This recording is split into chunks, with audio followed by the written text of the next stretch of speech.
জীবন মানেই কি সত্যি এত কষ্ট? তো জীবনের কষ্টগুলো নিজের কাছেই থাক, তোমাদের সাথে আর শেয়ার নাই করলাম। এই যে আমি আটা যেভাবে ছেনে নিয়ে এভাবে ছেনে নিয়েছি, আটাটা দেখো কত নরম সফট হয়েছে তেল দেওয়ার জন্য। তারপর এটা আমি একটা মেলার থেকে কিনে নিয়েছি, বাবুল পাখির বাসা অনেক দিন ধরে স্বপ্ন ছিল, কিনে নিলাম অবশেষে। কিছু ফুল কিনে নিলাম, অনেকদিন ধরেই কিনতে চাই কিন্তু কেনা হয় না।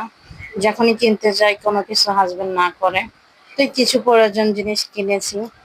তো সে তো আর বললে শুনি না, কিনে নিয়ে আসার পরে বাড়ি কতক্ষণ ঝগড়া করলো আমার সাথে।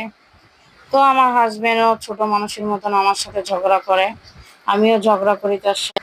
কিছু করার নেই, যে কতদিন বাঁচবো হয়তো এই ঝগড়া করতে করতে জীবনটা চলে যাবে। তারপরে এই পিঠে দেখো কি সুন্দর সহজ, একদম দেখো লম্বা হোক গোল হোক যেমন দেওয়াই কোনো প্রবলেম নাই। সুন্দরভাবে পিঠাও কাটতে পারবা, পিঠাও গোল হয়ে যাবে।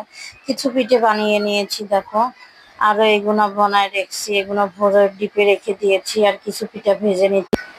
তো আমার কথা বলতে বলতে দেখো পিঠেও ভেজে নিয়েছি।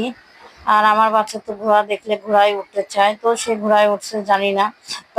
আমি যখন ভিডিও করি তখন এই মেয়েটা এসে আবার ঘোড়ার গায়ে হাত বুলাইলো, জানি না কে মেয়েটা। তো এই যে মেলার ভিতরে ঘুরে নিলাম।